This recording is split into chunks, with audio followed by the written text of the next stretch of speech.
C.L. Kaden here from Fiction Atlas Press, bringing you another Indie Connection. This week I'm going to be telling you about indie books that you might enjoy if you're a fan of Anne Rice's The Vampire Chronicles. The first book I have for you is called A House of Cards by Savannah Sky. Welcome to the Undercity, where humans and vampires collide. When Hannah Spear comes to New York to mourn the death of her friend Cassie, she finds herself being tossed into the back of a car with a bag over her head instead. It doesn't take long to realize that her neat little life will never be the same. Everything she thought she knew about the vampire world barely scratched the surface, and the true underbelly of the city is rife with murder, greed, and betrayal. Even worse, some of the most lethal players in this macabre game of chess now have their sights set on her. The odds are bleak, but she's determined to team up with the sexy cop who rescued her, dive into the Undercity, and uncover the truth about what happened to Cassie, even if it kills her. The next book I have for you is called A Mortal Kiss by Laura Delio. Centuries ago, 10 powerful vampire gods first walked the earth. Their bloodthirst knew no boundaries. The destruction of mankind was inevitable. Recognizing their weakness, they selected 12 wise human beings to transform with their godly blood. These 12, known as the Old Ones, and the Council governed the 10.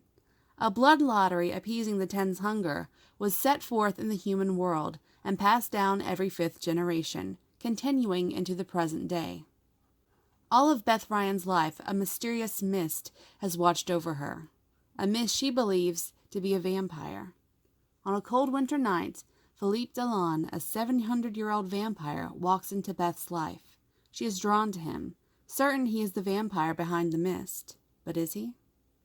Beth and Philippe cannot deny their love for each other, nor do they try to fight it. Within days of their encounter, Beth accepts Philippe's invitation to move into his mansion.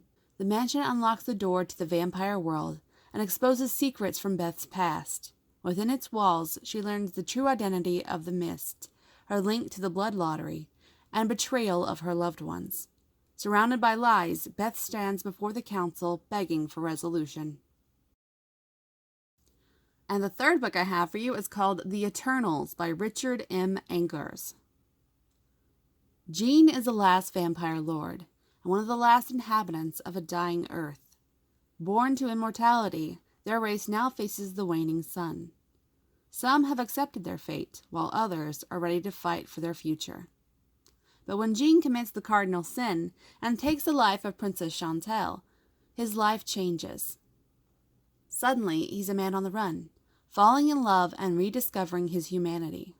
With the sun's clock ticking, Jean tries to reconcile his past, but instead stumbles into age-old conspiracies and beyond.